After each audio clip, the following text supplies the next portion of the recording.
কি দেখিলে আজি আপোনালোকে আৰম্ভণিৰ পৰা শেষলৈকে আছে ৰাস্তাত আপোনালোকে দেখিছে মানুহৰ সমাগম বিপিএ বিজেপি আৰু এজিপি দলৰ সমৰ্থক শুভাকাংক্ষীসকলৰ যি নেকি স্বতঃস্ফূৰ্ত সমৰ্থন আপোনালোকে নিজে প্ৰত্যক্ষ কৰিছে আৰু বেলেগকৈ কোৱাৰ প্ৰয়োজন নাই মই হয় এই আহি থকা নিৰ্বাচনটো মই খেলা নাই মই প্ৰাৰ্থী নহয় মই প্ৰাৰ্থীহে নিৰ্বাচন খেলিছে ডক্টৰ হিমন্ত বিশ্ব শৰ্মা ডাঙৰীয়া নিৰ্বাচন খেলিছে আমাৰ সকলোৰে শ্ৰদ্ধাৰ শিৱসাৰ হাগ্ৰামা মহিলাৰী ডাঙৰীয়া আমাৰ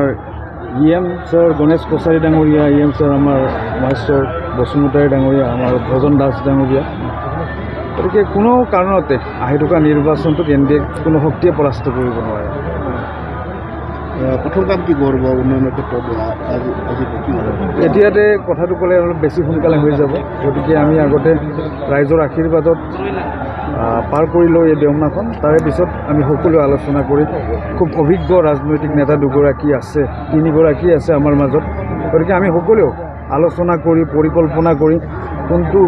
বিষয়ক অধিক অগ্ৰাধিকাৰ দি আগবাঢ়িব লাগে সেইমতে আমি কাম কৰিছোঁ কিমান ব্যৱধানত ওলাই যাব বুলি সেইটো ৰাইজে সিদ্ধান্ত ল'ব জিকাটো খাটাং ৰাইজে ল'ব জিকাটো খাটাং আৰু প্ৰধানটো আমি ক'ব নোৱাৰোঁ আজি ইউ পি পি এলৰ ফালৰ পৰা নমিনেশ্যন দিছে তেওঁলোকেও যথেষ্ট যুদ্ধী মনোভাৱেৰে নামিব বুলি কৈছে আৰু যথেষ্ট কেইবাগৰাকীও নিৰ্দলীয় প্ৰাৰ্থীও আজি ইয়াত দেখা গৈছে গতিকে